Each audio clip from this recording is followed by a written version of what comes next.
E a gente vai conversar agora com o doutor Nicolas, que é especialista em direito tributário. Ele que vai explicar para a gente a questão da reforma tributária que está tramitando no Congresso Nacional. Doutor, explica para a gente, né, de fato, o que é essa reforma tributária? A reforma tributária apresentada pelo governo federal, ela decorre de um projeto de lei, o 3887, foi apresentada em regime de urgência e visa simplificar e unificar e reformular alguns tributos. Isso é muito positivo. O direito tributário, o sistema tributário nacional brasileiro é extremamente complexo. Todo mundo que é empresário e mesmo pessoa física sabe como é difícil lidar com tributos no Brasil. E essa proposta do governo, ela contempla 4 fases. A primeira delas, que é a que está sendo apresentada agora, é a unificação de 2 contribuições federais. São 2 contribuições que importam muito na arrecadação federal, extremamente complexas, que são as contribuições ao PIS e à COFINS.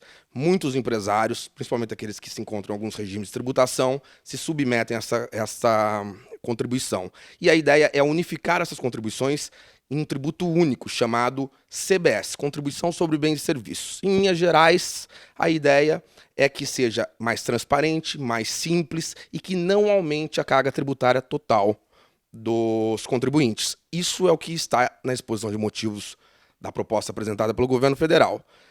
Mas o que a gente verifica nos termos da proposta do projeto de lei é que a alíquota apresentada para essas contribuições de 12% é a alíquota geral.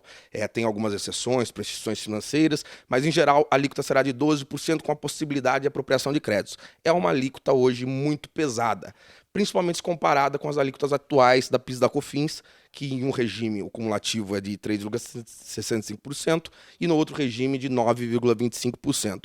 Então veja que existe uma majoração brutal da carga tributária com essa alíquota nova, que vai passar para todos os contribuintes a ser de 12%. E como serão os impactos dessa reforma tributária?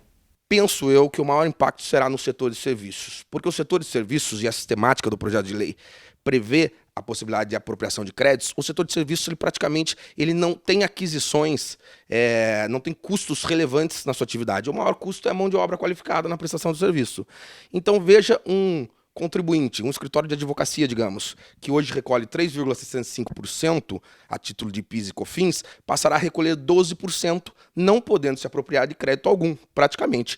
Esse custo do tributo, ele tem de ser repassado àquele que está tomando o serviço. Então é óbvio e evidente, e me parece que a proposta do governo acabou por ignorar essa situação, principalmente nesse setor de serviços, de que haverá uma inflação na prestação dos serviços, porque principalmente quando você presta um serviço para uma pessoa física, alguém que não vai poder também tomar o crédito dessa nova contribuição. Então, digamos que eu presto um serviço por R$ 100, em virtude da alíquota de 12%, eu terei que cobrar 112.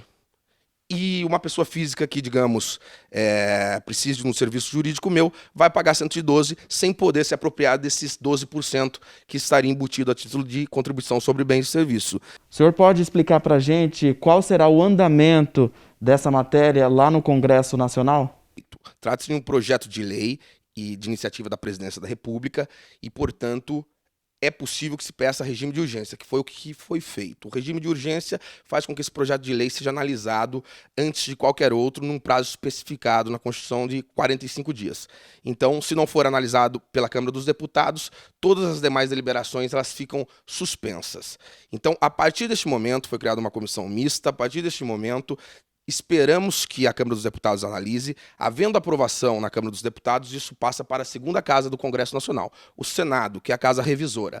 Na casa revisora, esse projeto tem que ser aprovado também. Se houver emendas, alterações no projeto enviado pelo Executivo, tem que retornar este projeto de lei à casa inicial, que é a Câmara dos Deputados, para novamente votar essas alterações feitas no projeto. Isso segue esse ritmo, após ser aprovado por todas as casas, daí sim vai para a sanção presidencial.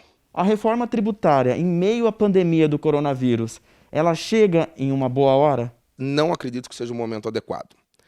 Nós vivemos uma grande crise sanitária E o Brasil, ele está numa situação de emergência, ainda não superamos essa crise sanitária, há muito que ser feito e ser discutido para combater essa pandemia. Não penso que discutir uma reforma tributária, que é algo perene, duradouro, ou seja, que se pretende que ultrapasse esse momento de crise sanitária e se prolongue no tempo por um grande período, seja o momento adequado de se discutir isso, justamente porque existe um desvio de foco. Tanto das casas legislativas, que estão discutindo questões de ajuda a estados e a própria União com recursos, quanto a combate à pandemia em geral, medidas de combate à pandemia, quanto a própria sociedade civil, que não está, ou não é possível que fique focada 100% nos projetos, nas discussões da reforma tributária. Então, penso que deveríamos aguardar um pouco, esperar a situação melhorar. Tivemos muito tempo para implementar a reforma tributária. O próprio governo, desde o seu início, vem dizendo que teria um projeto de reforma tributária a ser apresentado. Então, passamos longos meses, desde o início deste mandato, deste governo, para que fosse apresentada essa reforma tributária. Não acredito que seja agora um momento, em plena crise sanitária, de se apresentar esse projeto. E para a gente finalizar, em quanto tempo a gente vai ver os benefícios dessa reforma tributária? A curto prazo, médio, longo? O sistema brasileiro tributário, ele é muito complexo. Então, esta proposta do governo, essa primeira fase e as demais também, a segunda, terceira e quarta fase, elas abrangem somente a modificação do sistema tributário federal. Além disso, estão sendo discutidas no Congresso a PEC 45 e a PEC 110, que propõem mudanças na Constituição Federal, mudanças mais robustas e visam tratar de outros tributos de âmbito estadual e municipal. Então, eu posso dizer, falando especificamente deste projeto de lei, da primeira fase agora, em sendo aprovado, no projeto de lei está fixado que a vigência desse novo regramento passa a ser em 6 meses. Mas eu não penso que em menos de um ano vamos conseguir aprovar, nem a fase 1, aprovar tudo isso e que entre em vigência. Então eu acredito que uma reforma ampla não vai ocorrer em curto prazo.